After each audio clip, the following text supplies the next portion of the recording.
आज चाहिँ म बनाउँदैछु भेन्टाको अचार। भेन्टा बैगुन जे भने पनि यही हो है। भेन्टा मन नपर्ने मान्छेहरूले चाहिँ यसरी बनाएर खायो भने चाहिँ मन पर्न थाल्छ के। सुरुमा चाहिँ मैले यसलाई यसरी काटे अनि प्यानमा तेल हालेर जताततै लगाएर भेन्टालाई राखे। सुरुमा भेन्टाको सेतो भागलाई चाहिँ तलपट्टि राखेर पकाएँ। यो चाहिँ चलाउन गर्न पर्दैन, त्यही भएर मैले छोप्दै पकाउँदै गर्छु। छोपेर फर्काउँदै पकाउँदै गर्न पर्छ के यसलाई। भेन्टा चाहिँ पोलेर बनाए पनि हुन्छ, तर मसँग पोल्ने ठाउँ थिएन, त्यही भएर चाहिँ मैले छोप्दै पकाएँ। यो भेन्टालाई करिब 4-5 मिनट फर्काउँदै पकाउँदै गरेपछि चाहिँ यो भेन्टा फाइनल्ली पाकिसकेको छ। त्यही प्यानमा चाहिँ थोरै तेल हालेर मैले टमाटरलाई पनि पकाउँछु। टमाटरलाई पनि मैले एकैछिन छोपेर पकाइदिन्छु।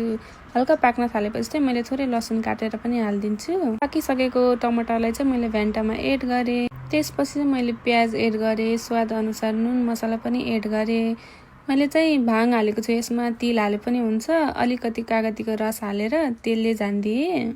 यसलाई चाहिँ मैले हातले मिक्स गर्न लागेको थिएँ, तर एकदमै तातो भएको हुनाले मैले डाडुले मिक्स गरेँ। अनि खुर्सानी चाहिँ हाल्नै बिर्सेछु कि सुरुमा, लास्टमा थोरै एड गरेँ। हेर्दा नि कति मिठो देखेको छ है। मन नपर्ने मान्छेहरूलाई यसरी बनाएर खायो भने चाहिँ मन पर्न थाल्छ के। बाई।